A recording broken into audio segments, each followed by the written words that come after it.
People used to say a lot of nasty things about me. Oh, look at that psycho. He's gonna get us all killed.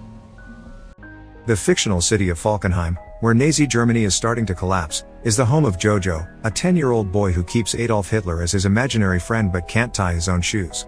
He's a true nationalist and a fanatic, indoctrinated with Nazi ideals and eager to help his country during the war, and that's why he's joining Jungvolk, the junior section of the Hitler Youth, with his friend Yorkie. They're spending the whole weekend at a camp run by Captain Klensdorf, his second-in-command Freddie Finkel, and Fräulein Rahm, who is in charge of the League of German Girls. They're giving kid-sized uniforms and a special dagger before they're taken to experience a variety of activities like grenade throwing, trench digging, map reading, and gas defense, among others. Or at least, the boys are. The girls are taught to dress wounds, make beds, and how to get pregnant. Jojo does well in activities like describing Jewish people and burning books, but when it comes to hand-to-hand combat, he gets scared and sneaks away, gaining the attention of the older boys. When the time comes for the boy to learn how to kill, these teenagers see how hesitant Jojo is and put a rabbit in his arms, asking him to demonstrate. Jojo swears he isn't scared, but he still can't bring himself to do it, so he tries to let the rabbit go. However, the teen boy grabs it before it can run away and kills it himself, proceeding then to make fun of Jojo for his failure. Since he's scared like a little rabbit, they start calling him Jojo Rabbit, which upsets him and causes him to run to the woods. While he sits on a tree root crying, imaginary Hitler shows up and tells him rabbits are actually pretty brave. They go out in the wild every day to get their carrots and they gotta be sneaky not to get caught. Encouraged to be a mighty rabbit, Jojo runs back to camp, where Klensdorf is teaching the kids to throw grenades under his supervision. Jojo passes by him, steals the grenade he has in his hand, and continues to run into the woods, where he throws the grenade so badly that it bounces off a tree and lands on his feet, exploding on his face. Jojo falls unconscious, but he has some blurry memories of people getting him to the hospital and his mother Rosie Betzler visiting him. He wakes up some days later in his room, and the first thing he notices when he gets out of bed is the limp on his leg, the second being the scars on his face he finds when looking at the mirror. His mother comes to check on him, then to hug him and remind him that he's got her even if his father is gone and his sister Inga died. After making him put on his uniform again, Rosie takes Jojo back to the Jungvolk headquarters, where they find Klensdorf awkwardly feeding Finkel. Klensdorf has already been demoted for negligence, but Rosie still hits him on the groin with her knee and slaps him with her glove, making him promise he'll give Jojo some work to do, even if it isn't on the field, and that he'll feel included. Jojo is given the task of putting up propaganda posters around town and delivering conscriptions, which he does with lots of enthusiasm. One afternoon, while working, he finds his mother staring at a group of people hanged at a gallows in the public square, and when Jojo asks her what they did, she replies what they could. When he goes home later, his mother isn't there, and he starts to get nervous when he hears noises coming from his sister's room. He enters the bedroom to investigate and finds a weird mark on the floor that goes up the wall, so he inserts his knife into it and manages to open a fake section of the wall. There is a space behind it enough for a person to crawl into and various objects spread around. At the end of it, he's shocked to find a young girl, Elsa Kor, who follows him out of the room as he screams and runs around the house in fear. She catches him when he's about to reach the front door and pushes him against the wall, showing him she has his dagger and admitting she's Jewish, but she's there because Rosie had invited her to hide in her house. If Jojo tells anyone about her, Elsa promises she'll say he and Rosie helped her, which would get them killed as well. After she returns to her hiding spot with his knife, Jojo rushes to his room and discusses his options with imaginary Hitler.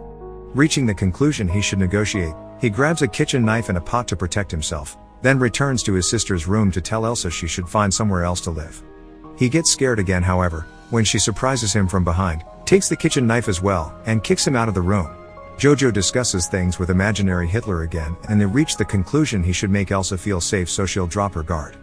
When Rosie comes back in the evening, Jojo tells her he's heard noises upstairs, but she tells him it must have been rats.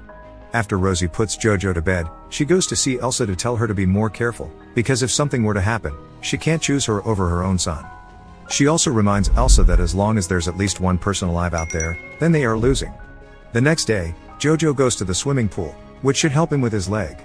He notices Klensdorf and Finkel are there too, sitting closely together and showing fear of Rosie.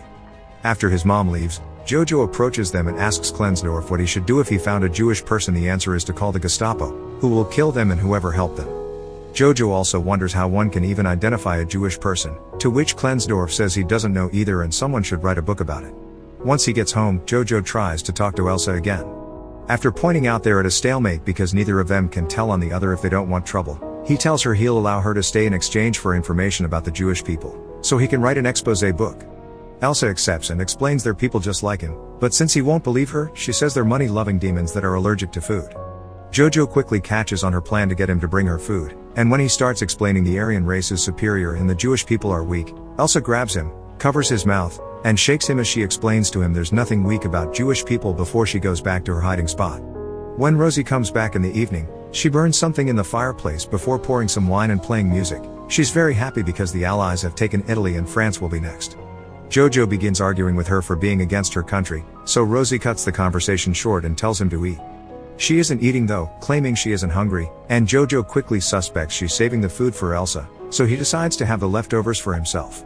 He thinks that if his father were here he would understand, and since he wants to see him so badly, Rosie puts on her husband's jacket and paints a beard on her face with ash to scold Jojo for talking like that to his mother.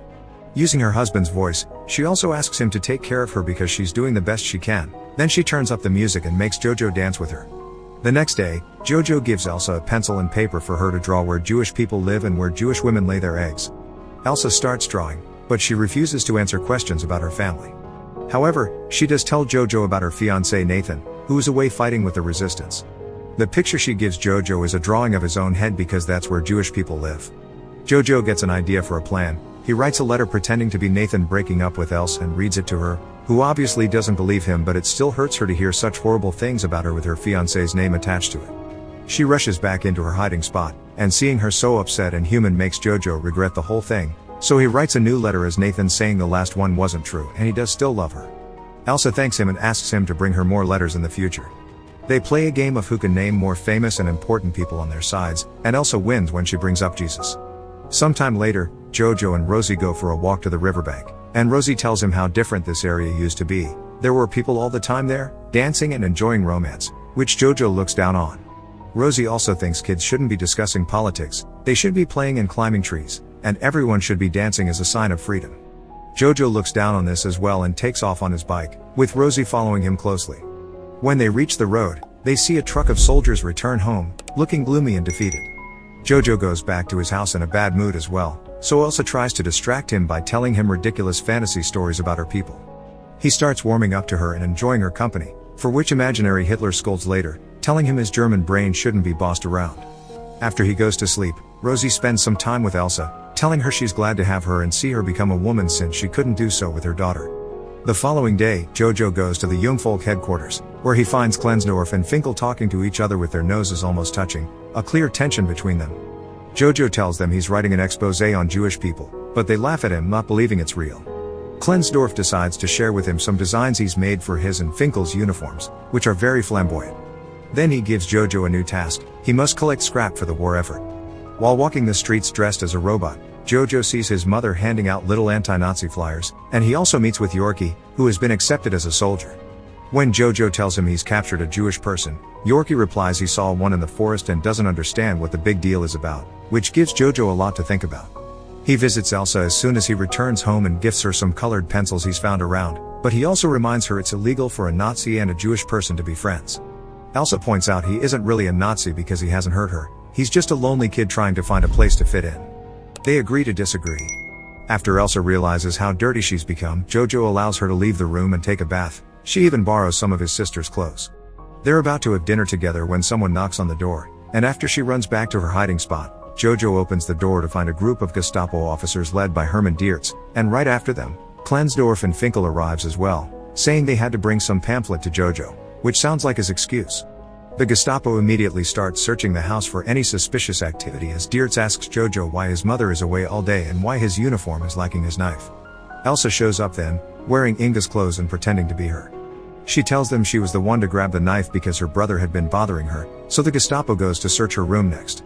Diertz is still suspicious of her, so he asks for her papers. Elsa grabs Inga's ID from her drawers and hands it to Klensdorf, who asks her for her birthday. Elsa guesses correctly and Klensdorf lets her go, but Diertz cuts in when he sees Jojo's exposé book. The Gestapo starts going through it, laughing at all the demonic drawings of Jewish people, and while Klensdorf doesn't look too amused, Elsa feels rather upset and betrayed when they reach a section where Jojo has described all the ways Nathan should die. Happy not to have found anything wrong, the Gestapo leaves, and Klensdorf leaves as well after giving Elsa back the ID and Jojo his knife. Elsa discovers the date on the papers is different from what she said, which means Klensdorf has been helping them all along. Jojo points out nobody really knows Inga is dead, so Elsa could pretend to be her and live with them normally, but she still feels hurt by the book content, so she tells Jojo they can't be friends. Imaginary Hitler yells at Jojo for trying to befriend Elsa and thinking she's a good person, and tells him to get his priorities straight. While he's out getting some food, Jojo finds Rosie hanged at a gallows in the public square. Devastated, he clings to her legs and cries his heart out, even trying to tie up her shoe to no avail. After staring at the body for hours, he goes home with his knife in hand, blaming Elsa for Rosie's death and ready to stab her for it. She stops his hand just in time and he only manages to scratch her. As he starts crying again, Elsa takes pity on him and comforts him. She explains she's always known Rosie as part of the resistance, although she doesn't know the details, and Jojo's father is fighting for the resistance as well, but Rosie told him the opposite not to upset him. She also confesses her parents were taken to a concentration camp, so the two of them only have each other. Jojo starts going to the streets to scavenge food from waste bins and notices how destroyed the city is becoming every day. He and Elsa begin a routine together, sharing meals and enjoying the fake letters from Nathan that Jojo writes. One afternoon, the city enters a chaotic state when the Allies initiate an offensive, taking advantage of Hitler having killed himself. Jojo comes across Yorkie, who is carrying some weaponry around because the army is so desperate for soldiers that they're sending the kids out. Jojo tells him the Jewish person he caught is kind of his girlfriend now and he's worried because it's illegal, but Yorkie points out he's met the Russians and the Japanese and they are worse than Jewish people. Rom finds them next, and after sending Yorkie out with a gun, she gives Jojo a uniform jacket so he won't be shot by their own side by accident. A bomb explodes in the area then, and Jojo is left dizzy while he watches everyone fight, including kids and the elderly, and even Klensdorf and Finkel wearing their flamboyant designs. Jojo is too scared to fight, so he hides in an abandoned building until it's over. He comes out after things calm down and sees the Americans take off the Nazi flags to replace them with their own, celebrating their victory. Soviet soldiers are seizing every Nazi they see, including Diertz and the rest of the Gestapo, and seeing the jacket Jojo is wearing, they take him as well. He finds Klensdorf among the other prisoners, who tells him he's a good boy and that he should take care of his sister before taking off his jacket and spitting at him, calling him a Jew so that the soldiers let him go. Jojo can only watch as Klensdorf is taken away to be executed by a firing squad.